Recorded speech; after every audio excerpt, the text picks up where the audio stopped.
Exercise 6.3 complete हो चुकी है और हम लोग करने जा रहे हैं एक्सरसाइज 6.4 और 6.3 में जो थ्योरम थे लगभग हमने उसको स्टडी कर लिया था।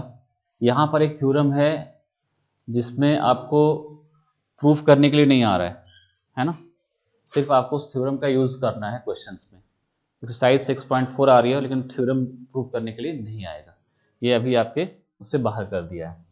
तो अब आप थ्योरम क्या है ये समझ लीजिए, जिनको पता है फिर भी एक बार देख लो, है ना, कि थ्योरम क्या बोलता है कि अगर आपके पास दो सिमिलर ट्रायंगल हैं, एक ट्रायंगल है ए बी सी और दूसरा ट्रायंगल है पी क्यू आर, ठीक है, and what is given A B C, triangle A B C is similar to triangle P Q are.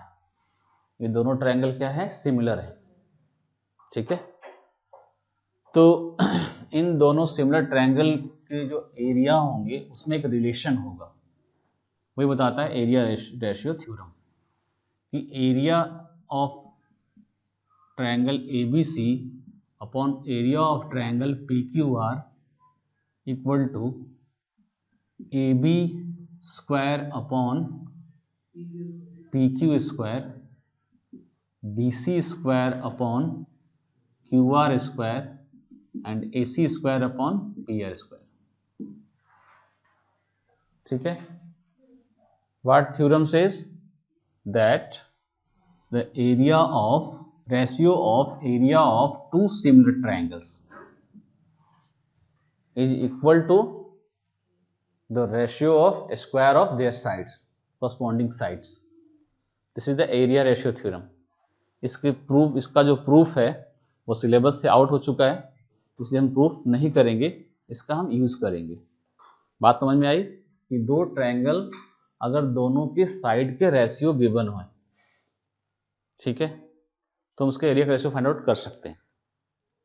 क्यों? क्योंकि जो उनका एरिया का रेशियो है उनके साइड के रेशियो के स्क्वायर के इक्वल होता है, ठीक है। तो इस थ्योरम का हम यूज करेंगे, ठीक है।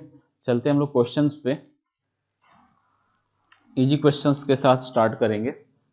सारे क्वेश्चंस में इजी हैं और एक्सरसाइज के जो मेन क्वेश्चन होंगे एक्सरसाइज 6.4 के मेन क्वेश्चंस को हम अभी कर लेंगे। देखो हम लोग अभी एनसीईआरटी को थ्रूली कर रहे हैं, इसके बाद फिर हम लोग previous year questions, sample questions जो होंगे वो भी करेंगे, ठीक है। तो अभी सबसे पहले एक बार सबका रिवीजन हो जाए प्रॉपर, इसलिए हम एनसीईआरटी लेके चल रहे हैं। तो पहला क्वेश्चन क्या है, पहले सबसे इजी क्वेश्चंस वही लेते हैं, फर्स्ट क्वेश्चन, ताकि आप लोग थोड़ा समझ सको कि मैं क्या कहना चाह रहा हूं। कि ABC and DEF are to similar triangle, means given है कि ट्रायंगल ABC है वो सिमिलर है ट्रायंगल DEF के, ठीक है बेटा। और there areas, respective there areas, area ABC कितना गिवन है 64 सेंटीमीटर स्क्वायर और एरिया DEF कितना गिवन है 121 centimetre square. If EF equal to 15.4 centimetre, find the BC। EF कितना है 15.4 है और BC फाइंड आउट करना है। बहुत ही आसान है, कैसे करेंगे देखो, एक ट्रायंगल है, ये है ABC और दूसरा ट्रायंगल है DEF। तो अगर ये दोनों सिमिलर ट्रायंगल हैं, है ना, ये ABC, triangle ABC similar to triangle DEF, ये दोनों सिमिलर ट्रायंगल हैं, तो दोनों की साइड का जो रेशियो होगा उसका स्क्वायर होगा, वो क्या होगा, इनके एरिया के रेशियो के इक्वल होगा। अभी हमने थ्योरम से पढ़ा, एरिया रेशियो थ्योरम से, कि area ABC upon area DEF equal to क्या होगा, AB स्क्वायर, यहीं से लिख लेंगे, AB है तो AB square upon DE square. फिर अगर BC लेते हैं तो BC square upon EF square. हमें तो इसी से मतलब था ना, हमें इससे मतलब तो है ही नहीं, क्योंकि हमें BC और EF लेकर चलना है। ठीक है, तो अब चलिए हम इसको भूल जाते हैं थोड़ी देर के लिए, हम इन दोनों को ही ले लेते हैं जैसे हमें जरूरत थी। ऐसे तो हमें AC/DF भी लिख सकते हैं आगे, है ना, तो हम इसको छोड़ देते हैं, हम यही लिखते हैं ये। तो एरिया ABC कितना है, एरिया ABC कितना है 64 है, और एरिया DEF कितना है 121 है, equal to BC square upon EF square. BC तो BC छोड़ दिया हमने, और EF स्क्वायर कितना है 15.4 का स्क्वायर हो गया है। कोई डाउट है? अब आपको BC निकाल सकते हैं, निकाल सकते BC क्रॉस मल्टीप्लाई करना आपको आता है, या सिर्फ हम इसको हटा देंगे, यहां से BC निकालना है तो BC स्क्वायर को हमने यही छोड़ दिया, इसको इधर ले गए, तो 64 अपॉन 121 इंटू 15.4 का स्क्वायर। तो अब BC स्क्वायर इक्वल टू, देखो मैं यहां लिखता हूं 15.4 इंटू 15.4 दो बार लिख लिया, 64 को लिख दिया हमने 8 इंटू 8, और 121 लिखा 11 इंटू 11।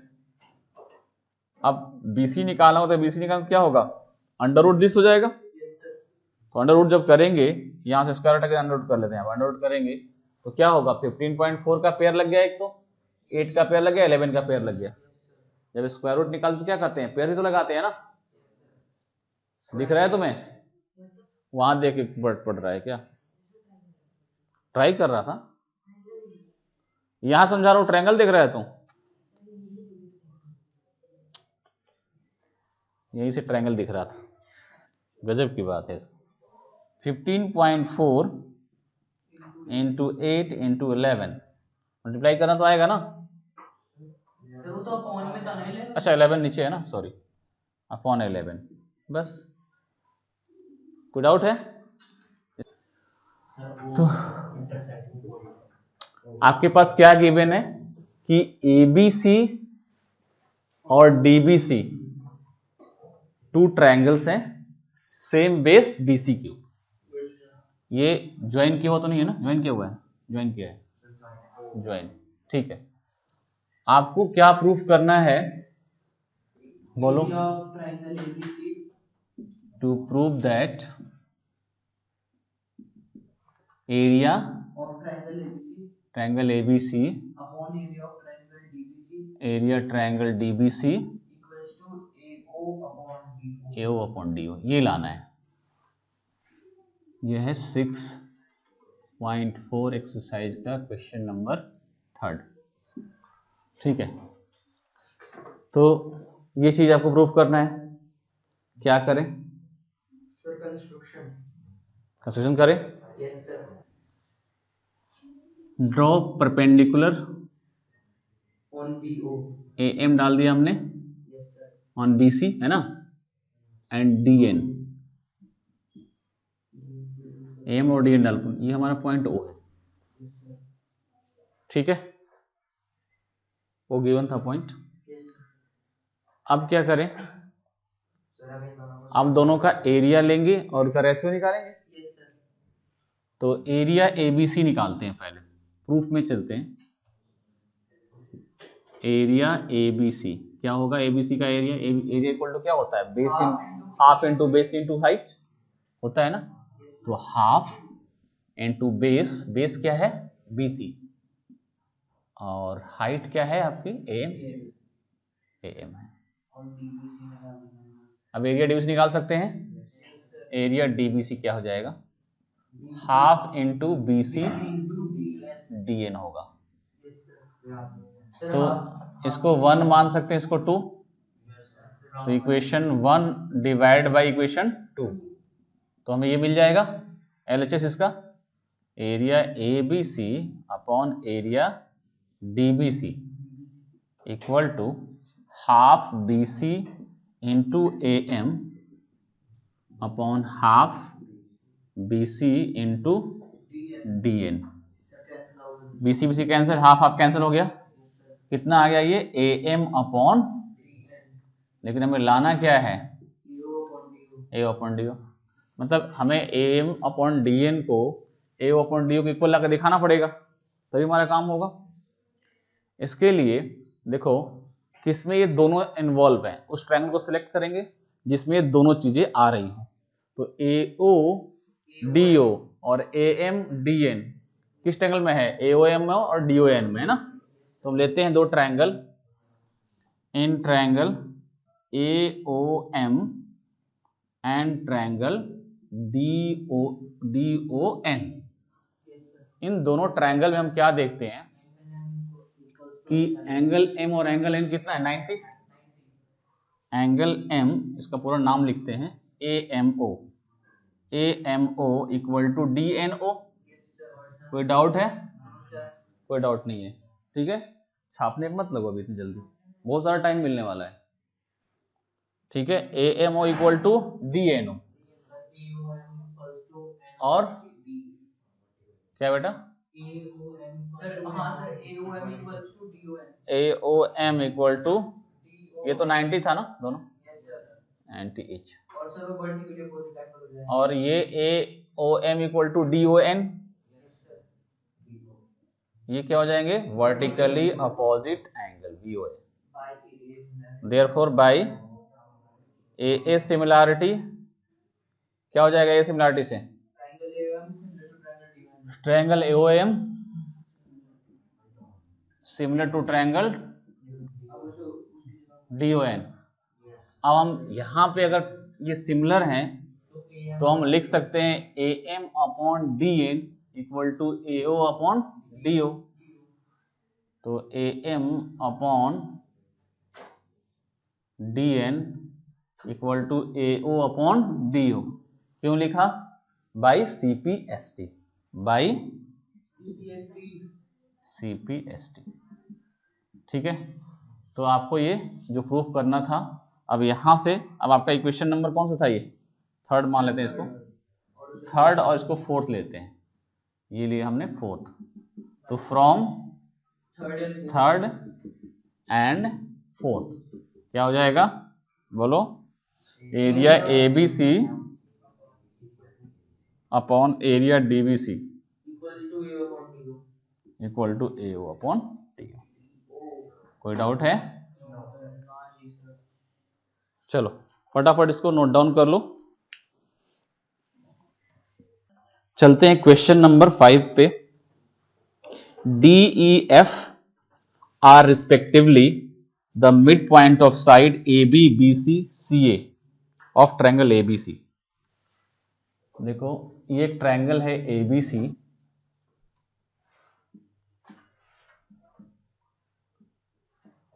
DEF ये मिड पॉइंट्स हैं AB BC और CA की। AB का मिड पॉइंट D, BC का मिड पॉइंट E और AC का मिड पॉइंट क्या है, F है। तो यहां से अगर ज्वाइन करें तो DEF एक ट्रायंगल बन जाएगा। Yes sir. Find the ratio of area of triangle DEF and triangle ABC। Find क्या करना है, area DEF, triangle DEF upon area triangle ABC, इसका रेशियो पूछ रहा है, ठीक है। क्वेश्चन सॉल्व नहीं हुआ, आंसर की चिंता पहले हो गई है, अंदाज पे मत बोलो। चलो देखो, तो यहां पर गिवन क्या है, ट्रायंगल ये DEF मिड पॉइंट है ना, DEF are mid point of AB BC and AC respectively, है ना। ये आपके पास गिवन है। तो आपने पढ़ रखा है थ्योरम, D और E मिड पॉइंट अगर है तो D पैरेलल टू AC हो जाएगा, DE पैरेलल टू AC होगा Yes, sir. And DE equal to half of AC होगा Yes, sir. By Midpoint theorem. Mid point theorem, MPT, mid point theorem.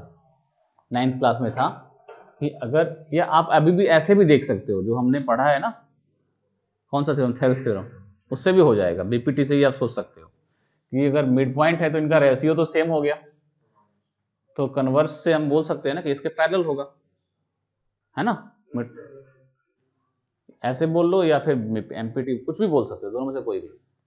तो ये तो आपको मिल गया। आगे चलते हैं, देखो सिमिलर वे में हम क्या बोल सकते हैं। Similarly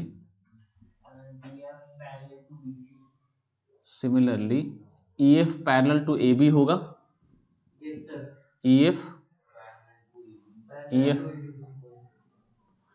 EF parallel to AB होगा। और EF हाफ ऑफ वो होगा, हमें उतना जरूरत नहीं है। EF पैरेलल टू AB होगा कि नहीं होगा, ये EF पैरेलल टू AB, और हमने पढ़ा था अभी कि DE पैरेलल टू AC। तो इसके बिहाफ पे अगर हम DE जो है आपका पैरेलल है AC के और EF पैरेलल है AB के, इन दोनों के बिहाफ पे अगर इसको 1 मानते हैं, इसको 2 मानते हैं, तो बोल सकते हैं क्या कि AD EF is a parallelogram from 1 and 2 AD EF is parallelogram.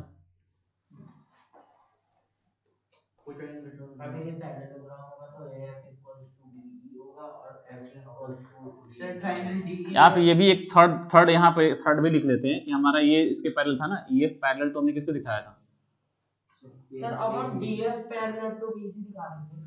DF parallel to BC, हाँ ये भी दिखा सकते हैं यहाँ पे, एंड यहाँ तीसरा 4 पे कर लो DF पैरेलल टू BC भी दिखा सकते हैं, इसकी थोड़ी जरूरत पड़ जाएगी। सारे ये पैरेलल। तो अगर AD EF पैरेललोग्राम है तो यहाँ से क्या निकल सकता है, सर ट्रायंगल DF ये angle A equal to angle E होगा। एंगल D इक्वल्स टू ये क्यों, क्योंकि opposite angles of parallelogram are equal. हाँ पैरेललोग्राम आर इक्वल। तो सर हम इससे ये भी बता सकते हैं। रुक जाओ तो सर वैसे एक मिनट वो बता देते हैं आप ऐसे सिमिलर तो करने जा रहे हैं। तो अब एक एंगल तो हमने इक्वल कर लिया इन दोनों ट्रायंगल का। अब दूसरे में हम क्या ले सकते हैं, अगर हमने सपोज करो अगर हमने DF और B को दिखाया और FE और इसको दिखाया, FE और B को, ये दोनों को ले, अगर सेकंड और थर्ड लेते हैं, from second and third, second कौन सा है, FEF पैरेलल टू AB, ये AB के पैरेलल है, और DF parallel to BC, DF BC के पैरेलल है, मतलब ये वाली इसके पैरेलल और ये वाला इसके पैरेलल। तो B equals angle B equals to angle F, angle B equal to angle F हो जाएगा। पैरेललोग्राम पहले लिख देते हैं ना, लिख सकते हैं कि DBEF is a पैरेललोग्राम।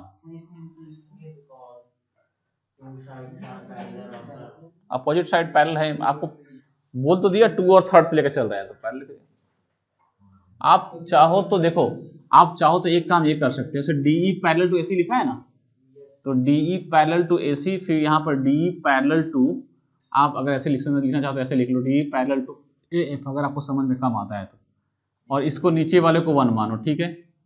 और यहाँ पर EF पैरेलल टू AB है ना, तो EF पैरेलल टू AB है, तो EF पैरेलल टू आप AD लिख लो, ऐसा भी लेके चल सकते हो, या फिर EF पैरेलल टू DB लिख लो, ज्यादा अच्छा रहेगा। ऐसे ही रखे तो ज्यादा अच्छा है, दोनों समझ में आ जाएगा, ऐसे चलते हैं करके, कोई दिक्कत नहीं, ठीक है। तो अब हमने यहां से क्या देखा, कौन सा पैरेललोग्राम बन गया, DBEF। जब पैरेललोग्राम बन गया तो क्या होगा, BF के इक्वल होगा कि नहीं हुआ, तो angle B equal to angle F। अब दो ट्रायंगल सिलेक्ट करते हैं। कौन कौन सा ट्रायंगल सिलेक्ट कर रहे हैं? अब ये तो समझ गए, इसको मिटा देता हूँ, ये तो समझ जाओगे ना, इसको मैं मिटा रहा हूँ यहाँ पे। Opposite angles of parallelogram. हाँ सर हमने ऐसे क्यों नहीं वो बताया कि वो डायगोनल है पैरेललोग्राम का, तो वो दोनों ट्रायंगल्स इक्वल हो जाएंगे? होती तो थी एक थ्योरम ऐसे। ऐसे भी हो जाएंगे। मैं कुछ और करने जा रहा हूँ। 10 तरीके हैं क्वेश्चन को करने के, जैसे मर्जी कर लो। अब आपको ये तरीका समझ में आ रहा है कि नहीं आ रहा है, मुझे बताओ। हाँ तो बहुत आसान वाला करते हैं। तू हमेशा लंबा तरीका क्यों पूछते हो, मुझे समझ में नहीं आता। देखो अब यहाँ पर क्या होगा कि एंगल बी एंगल एफ के इक्वल हो गया, ये एंगल इसके इक्वल और ये एंगल इसके इक्वल आ गया। तो यहां से हम क्या कर सकते हैं कि ट्रायंगल, इसका नाम रखते हैं, हमने ट्रायंगल डी ई एफ।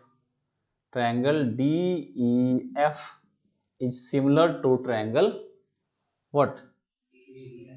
गलत, डी ई एफ लिया तो हमको डी के सामने क्या होगा? सी है ना, सी ई के सामने ए है, सी ए, एफ के सामने बी है तो बी। ऐसे लिखना पड़ेगा, नहीं तो गलत हो जाएगा फिर। Triangle D E F similar triangle C A B. अब ये सिमिलर हो गए तो area D E F upon area C A B या बी ए सी, एक ही बात है, इस तरह से पूछ रहे थे हम, इक्वल टू क्या हो जाएगा? हम लिख सकते हैं ऐसा, जो हमने निकाल रखा है यहाँ पे पहले उसी को ले लेते हैं ना ये। तो डी ई अपॉन ए सी, इसका तो साइड डी हो गया, डी ई का स्क्वायर अपॉन ए सी का स्क्वायर। तो डी ई इक्वल टू क्या होगा? 2ac। सॉरी हाँ, डी ई इक्वल टू क्या है? Sir A C equal to क्या होगा? 2d, ऐसा लिख सकते हैं। तो यहां से डी ई का स्क्वायर अपॉन 2d का स्क्वायर। 2d का स्क्वायर मतलब कितना? 4d square. तो D E square upon 4d square होगा, 1/4 और डी स्क्वायर से कैंसिल आ गया। तो area D E F upon area A B C, अब लिख सकते हैं ना, एरिया में कोई फर्क नहीं पड़ता, इक्वल टू कितना आ गया? 1/4। Get your answer. चलते हैं क्वेश्चन नंबर 7। क्वेश्चन नंबर 7 क्या है? Prove that the area of an equilateral triangle described on a side of a square is equal to half the area of equilateral triangle described on one of its diagonal। मतलब आपके पास दो equilateral triangle है, एक तो square के diagonal पे है, दूसरा स्क्वायर के साइड पे। ये आपका स्क्वायर है ABCD, नेमिंग कर लिया हमने। दो इक्विलेटरल ट्रायंगल है, एक ट्रायंगल इसके साइड पे, दूसरा इसके डायगोनल पर है। डायगोनल पे जो है मैं इधर बना लेता हूं ऐसे, ठीक है। तो इसका नाम रख दिया हमने, यहां रख देते हैं E F। टू ट्रायंगल्स, दोनों इक्विलेटरल ट्रायंगल है। Triangle ABC is on side of square AB, ठीक है, and ACE on diagonal, ठीक है, diagonal of AC, sorry, diagonal of square AC। AC diagonal है, AC is on the diagonal of a square ABCD, नाम तो पूरा आएगा ABCD, और डायगोनल क्या है हमारा? AC है, यहाँ लिख सकते हैं। यहाँ भी ABCD पूरा नाम लिख दो, और जो साइड है उसका नाम लिख सकते हैं यहाँ AB, ऐसे ज़्यादा सुटेबल थोड़ा होगा लिखने में। ये तो हमारे क्वेश्चन में ही गिवन है, इसको मैंने यहाँ लिखा, ये गिवन में आ जाएगा आपके पास। आपको क्या निकालना है, क्या बताना है आपको, प्रूफ क्या करना है?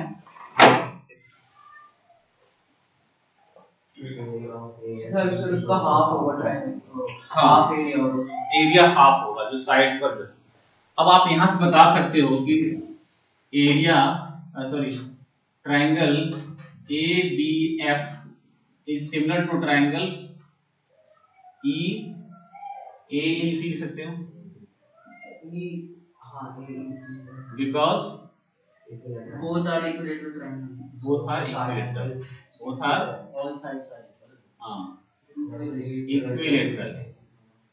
बताया था सबसे पहले आपको पहली क्लास में कि अगर इक्विलेटरल ट्रायंगल हो, सर्कल हो, स्क्वायर हो, ये सारे ऑलवेज सिमिलर होते हैं, तो सिमिलरिटी करने की जरूरत दिखाने की जरूरत, इसमें सिमिलरिटी प्रूफ करने की जरूरत नहीं पड़ती है। ठीक है, तो सिमिलर है तो जो इनका एरिया का रेशियो होगा उनके साइड का रेशियो भी क्या होगा, इक्वल होगा। सॉरी, एरिया का जो रेशियो होगा इनके साइड का रेशियो के स्क्वायर के इक्वल होगा। तो अब यहां से हमें एक रिलेशन लेना है कि AB और AC में क्या रिलेशन है। अगर AB के साइड को हम A मानते हैं, let AB equal to A, तो हमारा AC कितना होगा, A√2 के इक्वल होगा,